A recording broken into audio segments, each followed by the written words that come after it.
مسجدوں میں بھی آئیں تو دل لگ جائیں. اور منافق کی مثال جو ہے وہ یہ دی گئی ہے کہ جب وہ مسجد میں آتا ہے اس کے اندر بیزاری پیدا ہو جاتی ہے، اس کے اندر بس کسی طرح بھی جو ہے وہ گویا کہ ایسا ہے کہ کسی نے روک کے رکھا ہوا ہے، باندھ کے رکھا ہوا ہے، بس کسی طرح بھی ہو جان چھڑا کر یہاں سے بھاگے. یہ صفت پیدا نہ کرنی چاہیے. یہ ہو تو اس کو ختم کرنے کی آپ کوشش کریں، ختم کرنے کی کوشش کریں. مسجد میں آئیں، اپنے دلوں کو مسجد میں لگا لیں.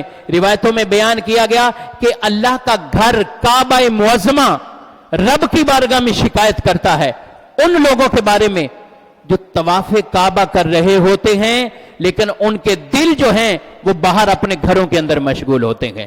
وہ طواف کعبہ کر رہے ہوتے ہیں، ان کے دل تجارتوں میں مشغول ہوتے ہیں. وہ طواف کعبہ کر رہے ہوتے ہیں، ان کے دل دوستوں کی یادوں کے اندر جو ہے وہ مشغول ہوتے ہیں. ایسی صفت پیدا نہیں کرنی چاہیے. انسان ہیں تبھی تقاضے ہیں، ہو جاتے ہیں، لیکن قصدن خیالات کو جھٹک دیا کریں. آئیں خیالات جھٹک دیں. کاروبار کرنا ہے، سب کچھ کرنا ہے. کئی لوگ یہاں بیٹھے ہوئے بھی بعض اوقات نماز کے انتظار میں ہوتے ہیں اور وہ بھی یہاں پر پورے وقت تک جب تک جماعت کھڑی نہیں ہوگی 5 منٹ پہلے بھی آئے ہیں تو وہ کاروباری ڈیلنگ پہ ہی رہتے ہیں، کاروباری ڈیلنگ پہ رہتے، بار بار اپنا فون سننا. سارے لوگ دیکھ رہے ہوتے ہیں، جی جی ہاں ہاں اتنے کا کر دو، اوکے کر دو، ہاں ہاں ٹھیک ہے کر دو، یہ اتنے کا کر دو، وہ اتنے کا.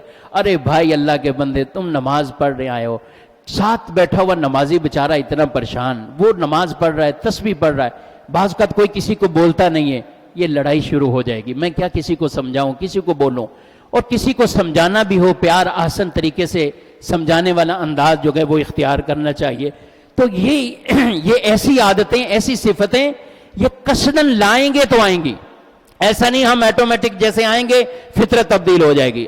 آدمی کی عادت فطرت تبدیل ہوتے ہوئے بہت وقت لگتا ہے، لیکن کب؟ جب ہم کوشش کرتے ہیں. کاروبار میں اگر مندہ ہے تو کوئی ایسا آدمی آپ کو نہیں ملے گا کہ کاروبار تو ویسے ہی بند پڑے ہوئے ہیں، دکانیں ہی بند رکھو بھائی، میں مہینہ گھر پہ آرام کرتا ہوں، 6 مہینے آرام کرتا ہوں، جب معیشت ٹھیک ہو جائے گی پھر میں آ جاؤں گا. کیوں بھائی؟ دل نہیں لگ رہا. دل نہیں لگ رہا، دل میں بے چینی ہے، لیکن پھر بھی ایک امید لے کر بیٹھتی ہے. روزانہ اپنی دکان پہ پہنچتا ہے، روزانہ پہنچتے ہیں اور دیکھ رہے ہوتے ہیں کہیں سے اللہ رب العالمین میرے لیے رزق کا اہتمام کرے. یہ بھی اچھی بات ہے، اپنے لیے رزق حلال کی تلاش کرنی چاہیے. لیکن میں کہتا ہوں جس طرح ہم اس طرف ہیں مسجد میں بھی آئیں اپنے دل کو لگانے کے لیے. آپ انعام دیکھیں، رسول اللہ صلی اللہ علیہ وسلم فرماتے ہیں قیامت کے دن اللہ کے عرش کے علاوہ کوئی سایہ نہیں ہوگا. اللہ کے عرش کے علاوہ کوئی سایہ نہیں ہوگا.